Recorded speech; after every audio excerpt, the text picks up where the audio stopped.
Whoa, whoa, whoa, settle down, girl. We made it. We don't need to be getting closer to Ragnaros over there. Can you smell it? Molten core and phase 4, which means it's time for the only guide you will need for Protection Paladin in phase 4 of Season of Discovery.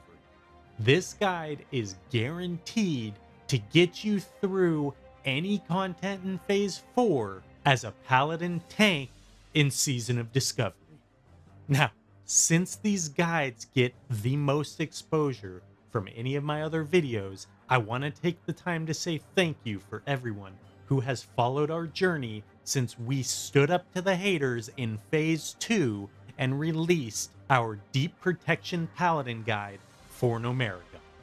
If you're new to the channel, showing up for the first time, and enjoy this video, give it a like, subscribe to the channel. Seriously, it helps a lot. And if you want, check out some of my older videos. It's getting a little warm in here, girl. Let's get headed back to the fortress, huh? See you there. All right, now that we've made it back to the fortress and we got our robes under lock and key in the vault, we're going to do something for the first time, which is go over off-tank builds. Why? Because off-tanks are people too, and they need to understand how they can best support the group and pick up the boss when necessary.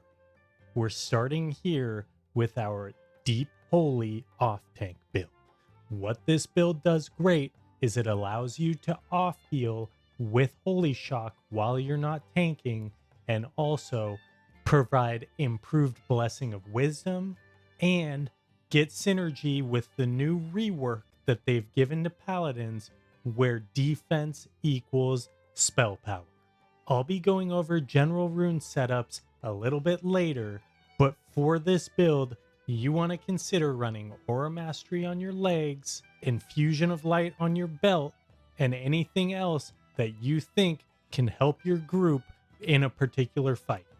This build, I think, is going to be a lot better in the first part of the phase because your healers are likely going to need help as you're learning the fights, so being able to off-heal with Holy Shock is going to be a massive help. Now, let's get to the off-tank build that will likely be better to use later on in the phase when healing isn't as intensive and the priority is to roll these bosses over as fast as you can.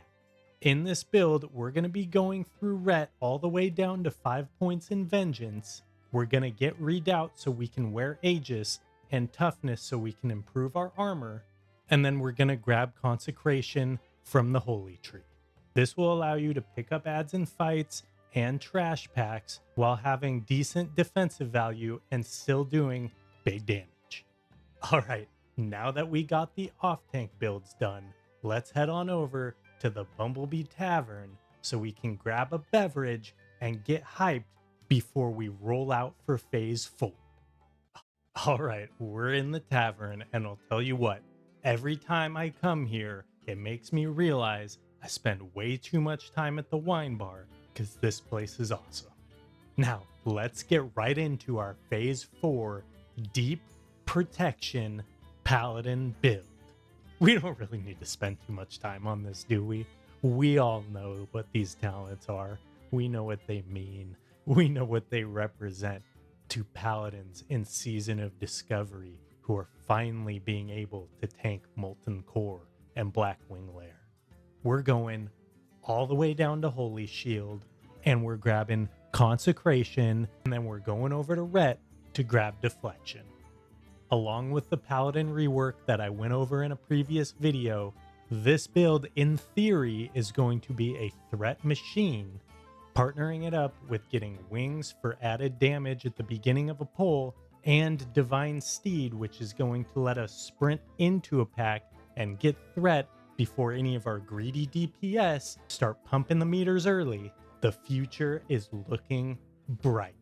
Now that we've basked in these talents for long enough, let's go over our AoE and single target rune setups. For our AoE build, the only main changes we're going to be making is we're going to be running Aegis on our chest, Malleable Protection on our legs, and for the 2 ring runes, we're going to be using Holy Specialization and Defensive Specialization. For single target, the main changes you can make are improved Blessing of Sanctuary on the helm, Purifying Power on the wrist, and Aura Mastery on your legs. Next, we're going to be going over the rotation I will be using every time I start a pull. First, I'm going to queue up my seal of choice, be it Righteousness or Martyrdom. Then we're going to pop wings with Avenging Wrath, open up with some AoE threat by throwing an Avenger's Shield out there. Go ahead and use Exorcism if it's single target. Then we're going to pop Consecration to start juicing up the aggro. Then Exorcism, Shield of Righteousness, and Judgment. Once you've completed that rotation, just press whatever comes up on cooldown first, and you'll be good. That wraps up the Deep Protection Paladin main tank build in Season of Discovery Phase 4 that you can use to clear any content they throw at you. Will it impress the nerds that want their pink parses? Hell no. Nothing impresses them. That's why they want pink parses. But what it will do is allow you to safely clear Phase 4 content and have a great time with your friends while fulfilling the call of being a Protection Paladin. Now, I don't know about you, but I hear Molten Core calling, so I'm gonna get out there, level up, and whip Ragnaros' ass. If you enjoyed this video, give it a like, subscribe to the channel, do what everyone else says at this time in the video, but please actually do, because, you know, it helps. And we'll see you.